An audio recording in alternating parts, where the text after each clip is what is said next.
century later, not understanding the roots of urban rebellion. In fact, if we're being real honest, we were better at recognizing the roots 50 years ago than we are now. As you go back to the Kerner Commission, which was formulated after the riots that took place in 67 and 68 after the assassination of Dr. King, and the Kerner Commission in 1968 even acknowledged that the root of the crisis was what? It was white institutional racism and police misconduct. They were willing to actually name that in 1968. And yet today, the mayor of Baltimore said what? That the violence in that city began at 3 o'clock yesterday afternoon. Really? Did it? Is that when the violence started? 3 o'clock yesterday afternoon? When a handful of folks in the protesting community decided to take out their frustrations on property, on a CVS? Is that when it started, or did it start before that with the murder of Freddie Gray, whose neck was snapped by police who still cannot explain and have not been asked to explain how and why they did it? You see, they put him in a van and he was still walking, and when they took him out of the van, he couldn't move. How does that happen? I would suggest to you it was not a pothole in Baltimore, however much those potholes had not been filled by the road departments. You see? But if you think anybody's going to be held accountable for that, you haven't been paying attention. I don't mean to the first 10 minutes of this talk. I mean to life in this country in general. You've not been paying attention to what happened to that individual officer in Staten Island that killed Eric Garner, not indicted. That officer who killed John Crawford outside of Dayton, Ohio last year in a Walmart and lied about it.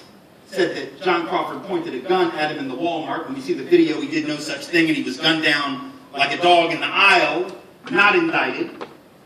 The killer of Tamir Rice in Cleveland, 12-year-old child playing with a toy gun in a public park, shot down. The officer there lied about it, said that Tamir Rice pointed his toy gun at the cops. First of all, who the hell does that? Who points a toy gun at police? Like, where do you think that's going to get you?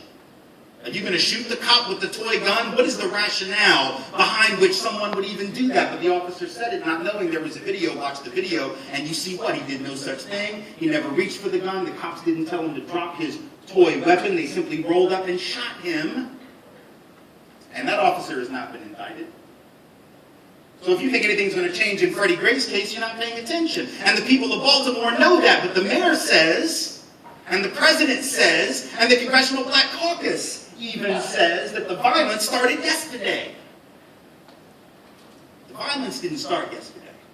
It didn't even start with Freddie Gray. In the last several years, there have been over 100 cases of overt brutality in the city of Baltimore that the city has found so compelling, they actually settled them with the victims' families for hundreds of millions of dollars in payouts. But that didn't deter the cops in the Freddie Gray case. Why? Because you do know, don't you, that when cities have to pay out these brutality claims, that money doesn't come out of the cop budget. It doesn't come out of the police budget. It comes out of the general fund, comes out of the taxpayer, so it's no sweat off the back of police. They can brutalize with impunity, knowing that it will not affect them. Very few of their number will ever be indicted, let alone prosecuted, let alone incarcerated, let alone will their budgets be affected. And so when we talk about this in this ahistorical way, we feed the narrative that says what? That the system is fair. It's just these handful of crazy people that don't understand that. Even in 1968, the Kerner Commission knew better. How is it that we had more insight into the system 50 years ago almost than we do today? See, we're supposed to get smarter with each generation. We're supposed to learn new stuff with each generation. We've apparently been forgetting some stuff. We don't like to look at it. We don't like to look at the truth of it, the root of it. And you can see that on the individual and the collective level. So like, what was it, a week and a half ago, Ben Affleck, right?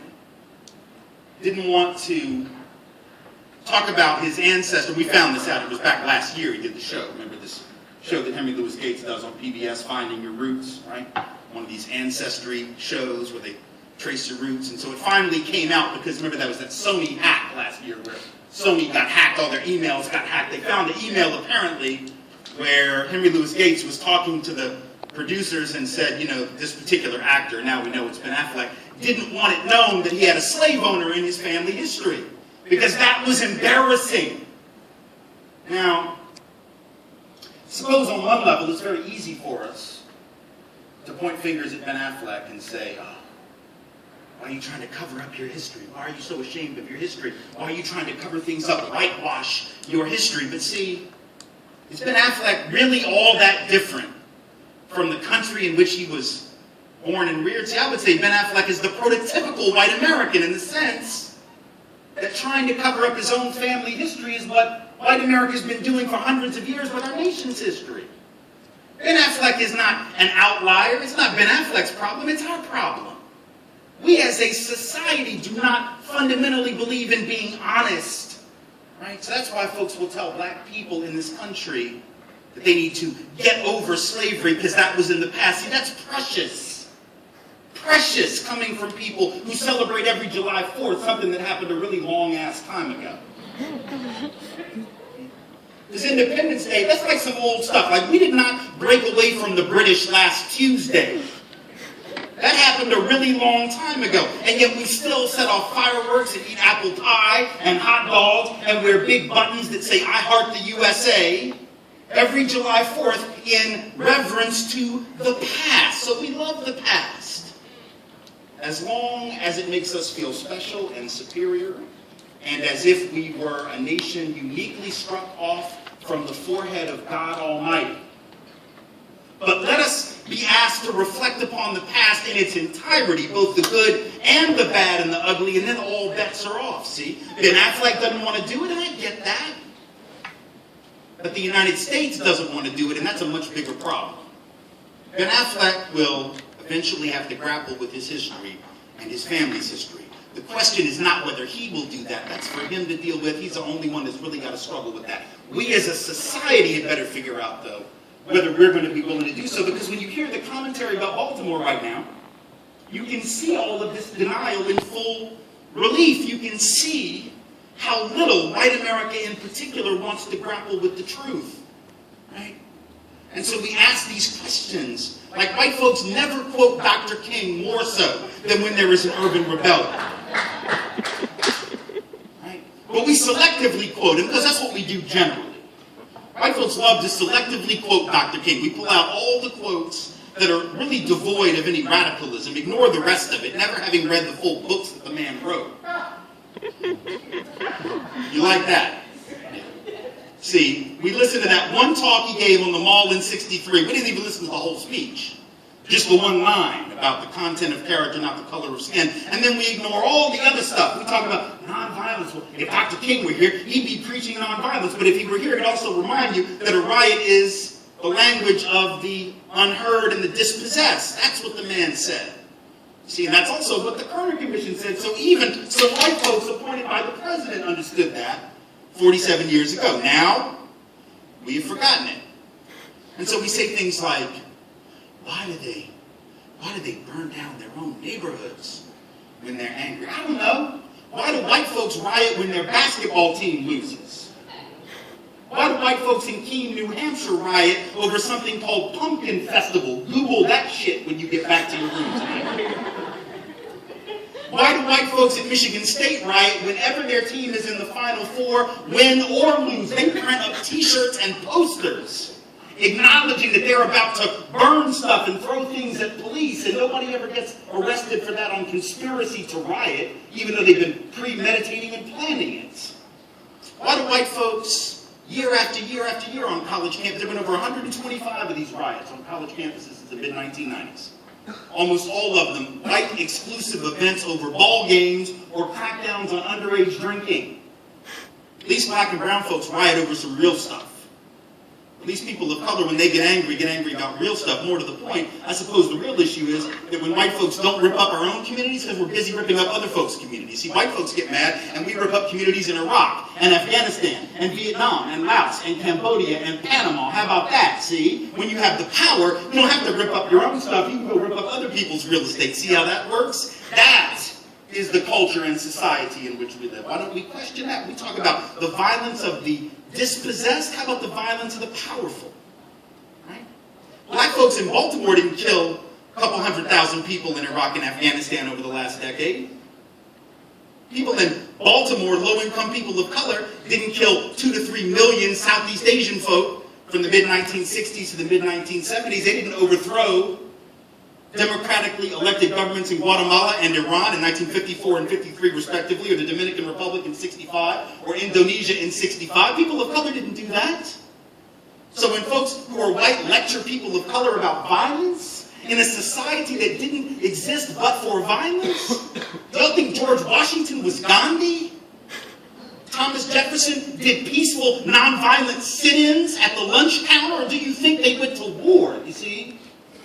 Because people who know that there is injustice in a society are not always going to be so precious as to sit back and engage nonviolently. This whole culture, this whole society was created in the roots of violence. That doesn't mean that it's a good idea.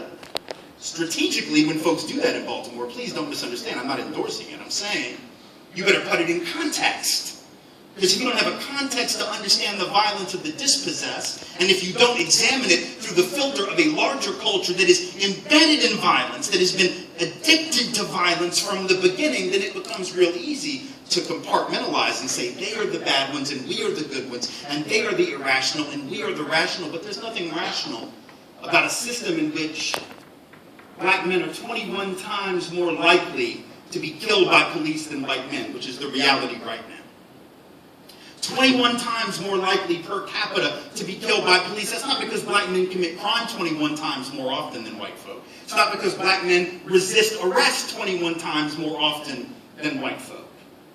But it is because those individuals are perceived as more dangerous, more criminal, and more in need of violent control by law enforcement than white folks are.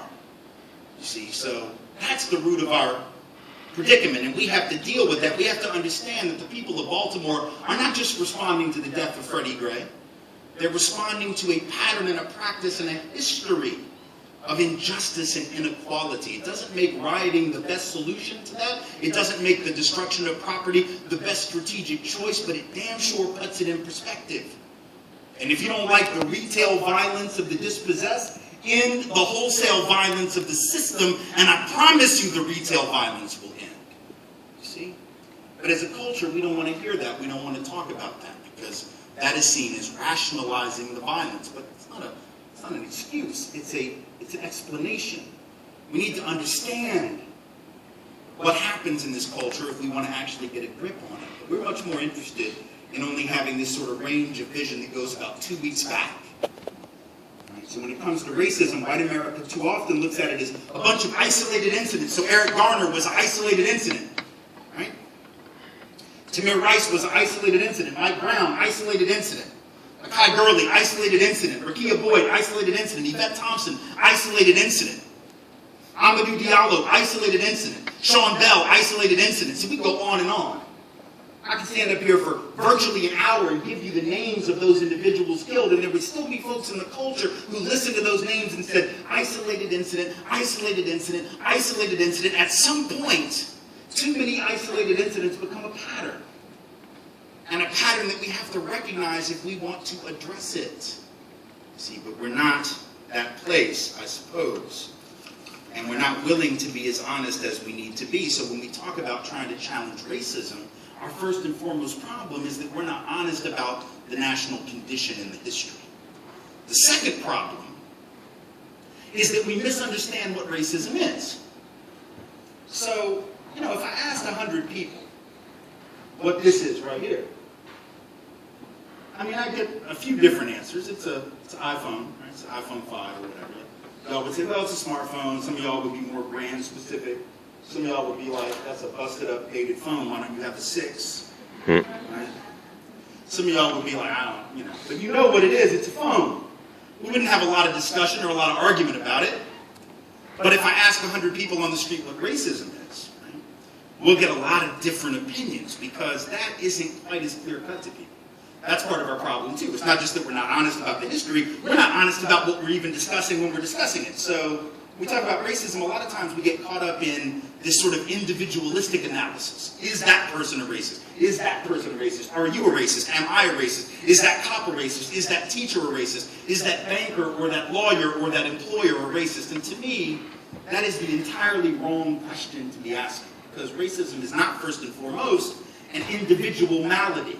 Now, it affects us at the personal, interpersonal level, but it is a systemic thing.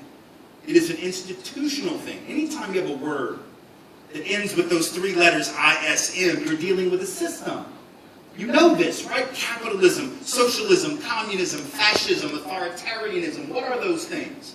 They're ideologies, yes, but they are more than that.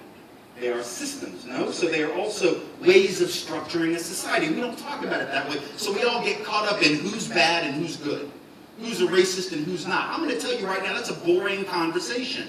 Because if you grow up in a culture that inculcates racism every day as part of the daily sort of workings of the community in which you're exposed to racial and racist stereotypes every day, the fact is we all got some of that. So to sit there and talk about, oh, you're a racist, but I'm not, that's that's like saying you're an air breather and I'm not.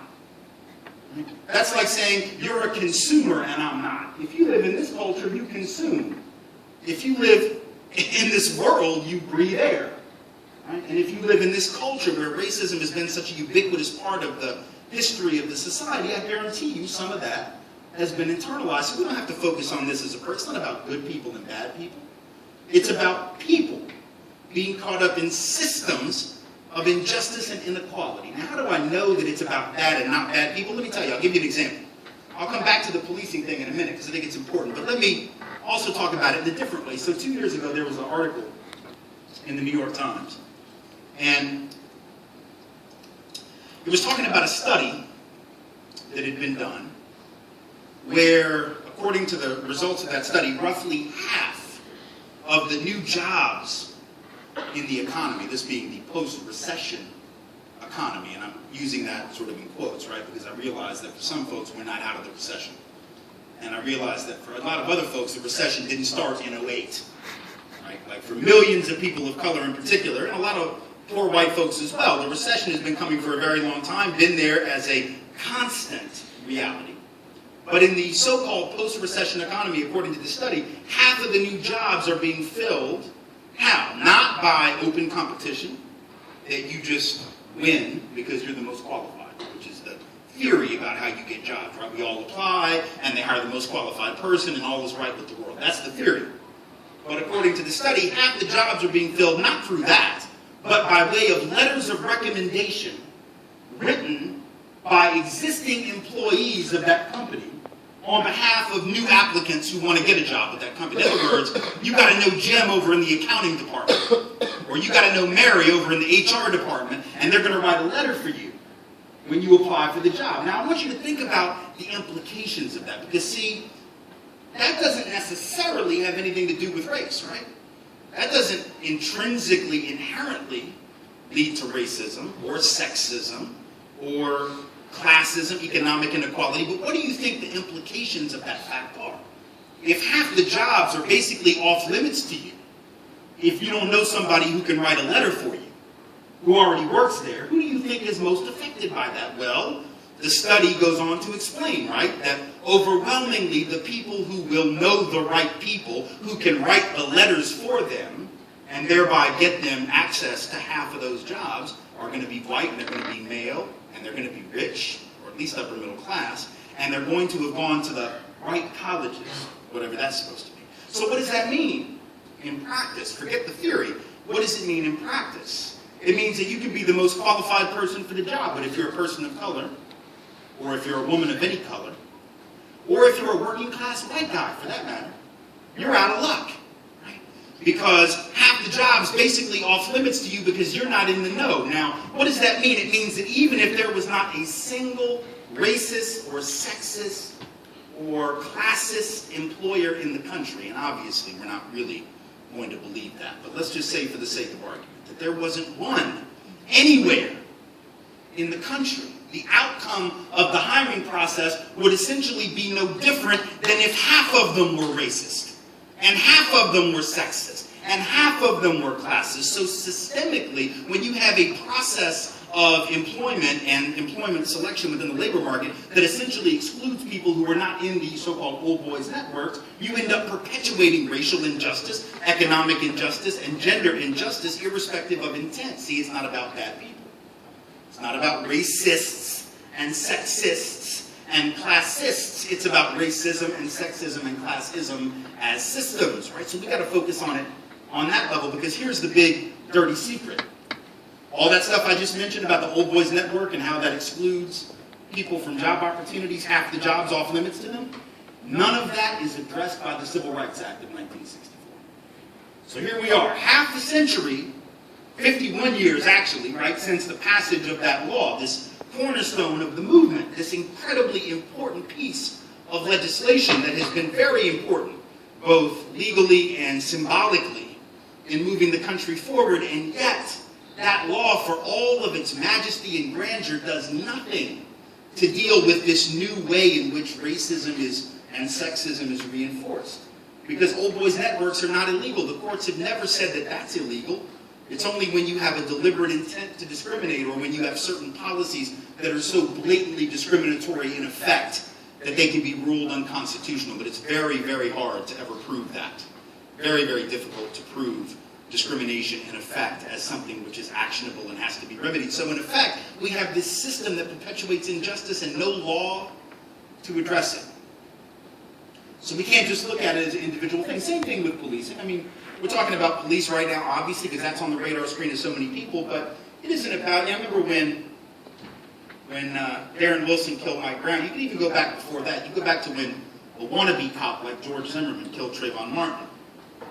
And I remember at the time, right, a lot of people were in this discussion about how George Zimmerman was a racist and talking about all the, trying to dig up all the racist comments he'd ever made and things that he had said. And there were some things he'd said which certainly indicated that he was less than enlightened on issues of race. Same thing with Darren Wilson. I'm quite confident we could find the same stuff. We could find the same stuff with Mark Furman, right, who was the lead detective in the OJ case back in 94, 95, right? We can find that stuff. But is that really the issue? Is the issue whether or not George Zimmerman himself is biased in a conscious way, or Darren Wilson biased in a conscious way, or the cop that shot Walter Scott in the back in North Charleston, South Carolina, biased in a conscious way, or is there a deeper issue? Because see, I would suggest to you that in addition to this being a systemic issue, a lot of it is also implicit, subconscious, unconscious, and internalized in a way that isn't always obvious to us. So I'm not really interested in whether or not George Zimmerman is a racist, or Darren Wilson, who killed Mike Brown, is a racist, or the cop that choked Eric Garner to death is a racist. What I'm concerned about is a society that has raised these men to see black men and women as a threat in a way they would not were they white. I'm worried about a society that has trained law enforcement just like the rest of us. They're no different than the rest of us. Been exposed to the same stereotypes as the rest of us, so that when they see Henry Louis Gates, at the time, age 57, walking on a cane, breaking in, quote unquote, to his own damn house in Cambridge. Remember that? Back in 2009? Henry Louis Gates, one of the most recognizable black scholars on the planet, breaking into his own house in which he had lived for like 7 years, but his neighbors still didn't recognize him. That's fascinating. And so they call the cops come, and they ask Professor Gates for ID in his kitchen. He gets a little lippy with them. Shocking. I'm sure you would do that too. You try to ask me to prove that I live in my own damn house, I'm going to get lippy with you. And when you take me out on the porch and put me in cuffs, I'm likely to yell at you. And that's what Henry Louis Gates did. By the way, not illegal for him to do that. The law in the state of Massachusetts says that you can actually yell at cops in public if you so please. I don't recommend it. Particularly if you're black, don't do this. But I'm just saying, it's not illegal. It's been adjudicated twice by the Supreme Court of the state of Massachusetts, and they've said both times that that is not, in fact, disorderly conduct. So the charges had to get dropped. But remember, when that happened, the question was that officer a racist? And they said, well, he's not, because he does diversity trainings for the city of Cambridge. So therefore, we know he's not a racist, because he does diversity trainings for the cops. But that's not really the issue, is it? The issue is this. If that officer, James Crowley, I believe was his name, if he comes upon a white 57-year-old Harvard professor walking on a cane, breaking in, quote-unquote, to his own house, is he as likely to perceive him as a criminal, or indeed are his neighbors as likely to perceive him as a criminal and call the cops in the first place? See, that is where we get into this issue of subconscious, unconscious, or what the experts call implicit racial bias. It's not about whether Jim Crowley is a racist, or Darren Wilson is a racist, or George Zimmerman is a racist. It's about the society in which these men were raised, which leads them to perceive some people as more dangerous than others. Allows them, for instance, to not perceive the guy in New Orleans last April, a year ago this month, white dude. This is just one of several such examples that I could mention. And I've written about many of them online. But there was this white guy in New Orleans, this is the best one of all, right, who was suspected in 2 armed robberies, I think it was, and he found himself cornered by 3 members of the New Orleans Police Department. This white dude, cornered by 3 members of the New Orleans Police Department. They have their guns on him. He has a gun pointed at them. And they look at him and they say, "Sir, drop your weapon." Okay, first of all, if you don't know anything about white privilege, write that down. Because that right there, the fact that they didn't drop him in a hail of bullets before they asked him politely to drop his weapon, that right there is white privilege. They let the man breathe for a couple more seconds and figure out, like, do you want to drop it or do you not want to drop it? Do you feel lucky, punk, or do you not feel lucky? Like, that was sort of the conversation. At that point, the white dude with the gun pointed at the cops and their guns pointed at him, looks at the police and says, here it comes. Looks at them and says, "No, you drop your effing gun." Really? And they still don't shoot him. "You drop your effing gun." And the cops are like, "No, you really, go ahead." And then he's like, "No, you first." They're like, "Age before beauty." "No, beauty before age." No, like, nobody can decide what they want to do. And they take him without injury or incident. They don't even tase him. They don't beat him, they don't tase him, they don't shoot him. By the way, I'm glad they didn't shoot him. They shouldn't have shot him. There's got to be a way to handle these incidents without just shooting first and asking questions later. But if you actually think that any black man in the city of New Orleans or any other damn place in the United States would have been able to point a weapon at cops, tell them to drop their weapon, and still be a carbon-based life form in the morning, once again, you have not been paying attention to life in this country. See, that's the difference. It's not that those cops are racist per se, it's that they've been conditioned to see danger differently. It's like when I lived in New Orleans. I lived there for 10 years, and shortly after I graduated, I remember one day I locked myself out of my girlfriend's car. I was supposed to go up and pick her up. She was still a student at Tulane, and I was supposed to pick her up for lunch after a class, like a noon class, right? So I locked myself out of the car. I had about 5 minutes to get up there. I'm like, oh man, I don't have a spare key. I'm trying to break in with a coat hanger, because that's what we used to do back in the day when they had the little knobs on the door. Now I know it's all like electronic and fancy. But back in the day, young people, we had little knobs. You had to like use a coat hanger and pull them up. That was the way you broke in. So I got a coat hanger and I tried to break in. Could not break in, because the 1988 Toyota Tercel is apparently the most difficult car in the history of the automobile that you could break into, which is completely ironic because it is also the last car on earth you want to steal. It is the ugliest damn car you could ever want to have. But whatever it was, I could not break in, and all of a sudden I'm trying.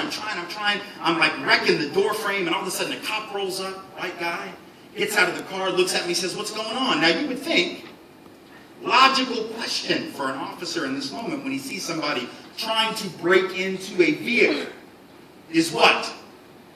Is this your car? I'm like, that's an obvious logical question. Do you have any identification? Can I see your identification? Can I see the title? The answer to that would have been no, because it's in the car, and I locked myself out. But he could have asked me for ID, could have at least asked me if it was my car. He didn't ask me any of that. Looked at me and said, "What's going on?" I said, "Well, I locked myself out of my girlfriend's car, and I got to go pick her up at Tulane in like 5 minutes, and I can't get in." He's like, "Well, I can tell you this much, you're doing that wrong." What? Doing what wrong? Like, as far as he knows, I'm trying to steal a car. Tell me I'm breaking into the car. You going to teach me the right way to break into a car? I said that in my head. Might as well have said it out loud, because his next words were, "Let me show you the right way to do that, see?" So he's going to now give me advice on how to break into and potentially steal an automobile. He goes and he gets out of his trunk this thing called the Slim Jim, right? Not the beef jerky, but the long, like, metal rod that you stick into the door. He tries to break in. He, too, foiled by the superior craftsmanship of the 1988 Toyota Tercel. Now he's angry because now he, in his infinite wisdom, can't break in either. He's trying, can't do it. Right? Looks at me and says, let's just throw a rock through the window. I'm like, what? Now hold on. A minute ago you tried to help me steal the car. Now you're going to help me vandalize the car? Now you're going to commit a totally different crime? I can't break the window. It's my girlfriend's car. She'll kill me. And he said, "Don't worry about it. Just tell her that somebody tried to break in." I'm like, "Yeah, I'm going to tell her that. You did. A cop. You tried to break into the car." Right?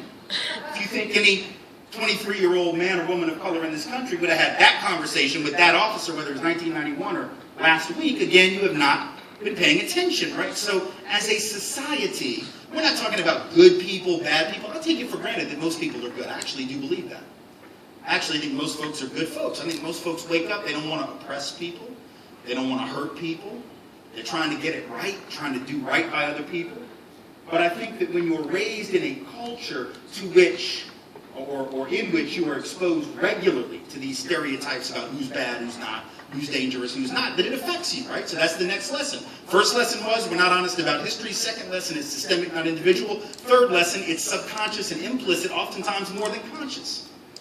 And that's not to diminish the seriousness of conscious racism. I'm quite aware that there's plenty of that. What I'm saying is the subconscious is more dangerous, right? Because the subconscious, A, is not dealt with by law, right? Again, the civil rights laws can't get at that right now because our jurisprudence doesn't even recognize it. But more importantly, when it's subconscious, you're not aware it's happening. That's the whole problem, right? It's very hard for you, even if you want to do the right thing, to do the right thing when you're being manipulated by images and symbols and lessons that you've learned from birth. Because marketing works, doesn't it? Right? Marketing works. It works on all of us, right? Not just with race, with all kinds of stuff. So the reason all those companies spend, what do they spend? Hundreds of millions of dollars to buy those ads at the Super Bowl. Right? They don't do that just because they got a pile of money, nothing to do with it. They take out those ads because they're trying to sell you product. And they know that if you see the ad enough, you will buy their product. It's actually a rule of 12 is what they call it in marketing and advertising. Right? Rule of 12 says if you see an advertisement like a dozen times, that's the point, according to marketing research, where you are exponentially more likely to buy the product. Right? So you might have been using Angel Soft toilet paper all your life. You see 12 really well-made ads for Charmin, pretty soon you're changing toilet paper. You're like, oh my God, Angel Soft is not angelic. It is not soft. I've been chafing for years. Didn't even realize it until right now. Let me go get Charmin. That's how they switch brand loyalty. You don't believe brand loyalty can be created by 12 ads? How do you think Taco Bell made you buy breakfast tacos?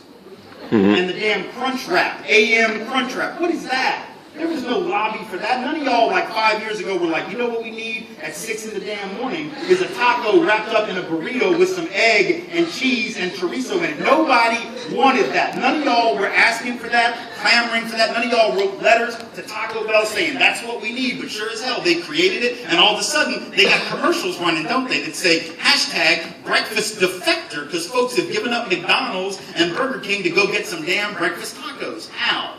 Because of advertising. Now, if I can make you buy a Crunch Wrap at 6 in the morning, a breakfast taco at 6:30 in the morning, switch toilet paper brands, switch tennis shoe brands, switch toothpaste brands, how much easier do you think it might be to sell you on racial stereotypes? Because you've seen that ad more than 12 times, figuratively speaking. You've been exposed to that imagery a lot more than a dozen times. That's why when you look at the subconscious bias research, you find what, that like 75, 80% of white folks, for instance, have internalized anti-black subconscious bias.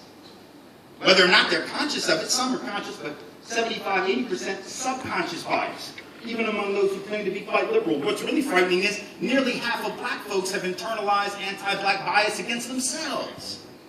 Right? Because they get the same propaganda. They might be a little bit more resistant to it, but it still hits home with a large number. Right? That's why a couple years ago they did this study. They took nice white liberal folk, for what that's worth, not worth much, and hooked them up to brain scan imaging machines, right? So they can actually monitor the brain waves and see what's going on up there. And they took these nice white liberal folks and they started flashing, like on a computer screen, just like this one, started flashing images. But they did it really quickly, right? Like 30, 40 milliseconds, something like that, 80 milliseconds, something really quick, right? So fast that your conscious mind doesn't even know what it saw. It's called subliminal imaging, right? It's the kind of stuff that back in the 50s they used to do in movies, right? In the movie theaters, they would take a couple of frames of the movie, they put like the word popcorn on it, right? As a subliminal way to sell you popcorn. You'd be sitting there watching the movie and all of a sudden you'd be like, oh damn, I need some popcorn. I didn't even know I wanted popcorn, but now why do I want popcorn? You don't even know why you wanted it, right? Because it was a trick. They're playing on your mind. Well, you can do that now, and they did that in this test. So they start flashing these images real quick to these nice white liberal folks who were hooked up to brain scan imaging machines, and most of the images were pretty innocuous, right? Like a blade of grass, bunny rabbit, ice cream cone, whatever. Didn't have much of an effect. And then they showed an image of a black male face for 35, 40, 50, whatever it was, milliseconds. Not fast enough or not slow enough for your conscious brain to even process it. So quick that you don't even know what you saw. And what happened was that part of the brain that controls what's known as executive function lit up like a Christmas tree. Now let me explain for those who are not deep in brain science why that would happen. The part of the brain that controls executive function is that part that tries to logically, rationally deal with stress, among other things. That's one of the things it tries to do, right? So that part of the brain is the part that, like, when you're having a stress reaction or a fear reaction, the executive function kicks in to try to help you deal with that. But now, why would they need that? Why would these nice liberal people, who are not fearful of black people, at least not outwardly and consciously so, at least they claim not to be, right? Because they're liberals.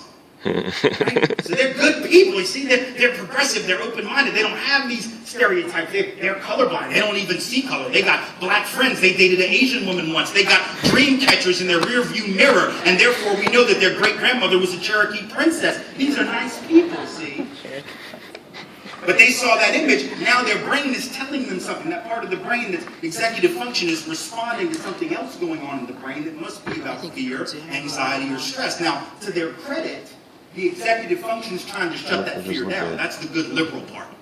Right? That's the part that's like, oh my God, I'm not supposed to feel that way. Oh my God, stop. Please stop that. But the point is, they're still having that reaction. We are still having that reaction. What does that tell us? It tells us that even good folks who are outwardly, consciously trying to do the right thing have still been exposed enough to this nonsense to have internalized it. So that when we see those rioters, quote unquote, in Baltimore, we have a different understanding of them than we do the rioters at the University of Kentucky when they lost in the semifinals at the Final Four. Look at the video footage of that one when you get back to your rooms or your apartment. You know, Kentucky has some black students there. They weren't among the rioters. Look at the footage from Michigan State back in '99, or I think it was '07 when they had another riot. You won't see very many people of color in East Lansing among the rioters. See a lot of white students, and it was talked about very differently, even though those rioters threw Molotov cocktails at cops, threw rocks at cops, threw bottles at cops. There was a riot at Washington State University in Pullman about 12 years ago where they threw a manhole cover and sent a cop to the hospital. And they still weren't spoken of in the way that people of color are when they engage in violence of any kind, whether it's against people or property. And so again, what is that about? Is that about conscious overt racism? I would say for most people, no. But it's about that subconscious, internalized messaging that says, these people are frightening, these people are not.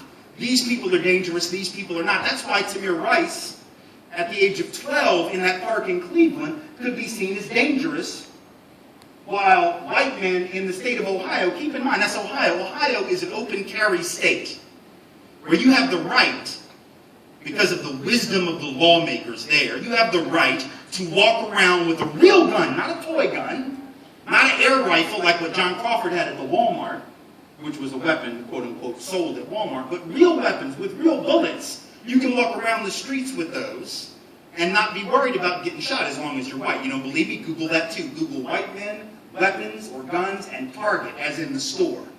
And you'll see all kinds of pictures. White dudes walking up in Target with guns. I mean like semi-automatic rifles, assault weapons, because apparently you can't go to Target unless you are heavily armed. Because you never know when something's going to touch off at Target. Things can jump off crazy at Target. My God, we got to be ready. We got to be strapped. I got to bring my 9. I got to bring my assault rifle. I got to bring a weapon to Chipotle. Google that. White men rolling up at Chipotle like a month ago with some weapons. They got mad because they kicked them out. I want to bring my gun to Chipotle. Why the hell you need a gun at Chipotle? I know they ran out of carnitas. They'll get that back. Y'all don't need guns to get back the pork. The pork is coming. You don't need to bring a weapon, right? But they don't shoot those folks. White man outside of Dairy Queen in Michigan last year, yelling, it's on video too, yelling at the cops about a revolution. Talking about, hey, the revolution's coming, I can shoot you, I can threaten your family. They didn't tase him, didn't shoot him, didn't beat him.